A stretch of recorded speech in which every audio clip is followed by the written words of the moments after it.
ഈ തൂങ്ങി മരിച്ച ഭാര്യയെ എടുത്ത് വീട്ടിലെ കട്ടിലിൽ കിടത്തിയതിന് ശേഷം അവൾ മരണപ്പെട്ടുവെന്ന് താൻ കള്ളം പറഞ്ഞു.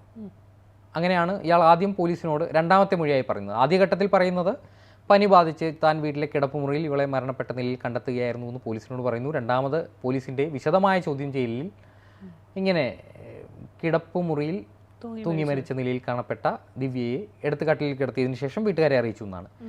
എന്നാൽ വീണ്ടും പോലീസ് ഒന്നുകൂടി ചോദ്യം ചെയ്തപ്പോഴാണ് ഇയാൾ പൊതുവെ ഒരു കുറ്റകൃത്യത്തിൽ യാദൃച്ഛികമായി ഏർപ്പെട്ട ഒരാൾക്ക് അത്ര വലിയ എക്സ്പീരിയൻസ് ഒന്നും ഉണ്ടാവില്ല.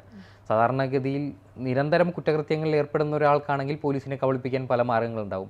ഇയാളൊരു സാധാരണക്കാരനായ 44 വയസ്സുള്ള ഒരു ചുമട്ട് തൊഴിലാളിയാണ്. അപ്പോൾ അതിൻ്റെ എക്സ്പീരിയൻസ് അയാൾക്ക് ഉണ്ടാവാറുള്ളൂ. അപ്പോൾ അങ്ങനെ പോലീസിൻ്റെ ആ ഒരു ചോദ്യം ചെയ്യലിൽ ഇയാൾ സമ്മതിച്ചു താൻ തൻ്റെ ഭാര്യയെ കൊന്നതാണ്. അതിനായി കാരണം പറയുന്നത് ഇവർ കുടുംബമായി വളരെ കുറച്ച് മാസങ്ങളെ ഈ വരന്തരപ്പള്ളിയിലെ വാടക വീട്ടിലേക്ക് താമസം മാറിയിട്ടുള്ളൂ. ദിവ്യ വസ്ത്രവ്യാപാരശാലയിൽ സെയിൽസ് ഗേളായിട്ട് ജോലിക്ക് പോകുന്നു.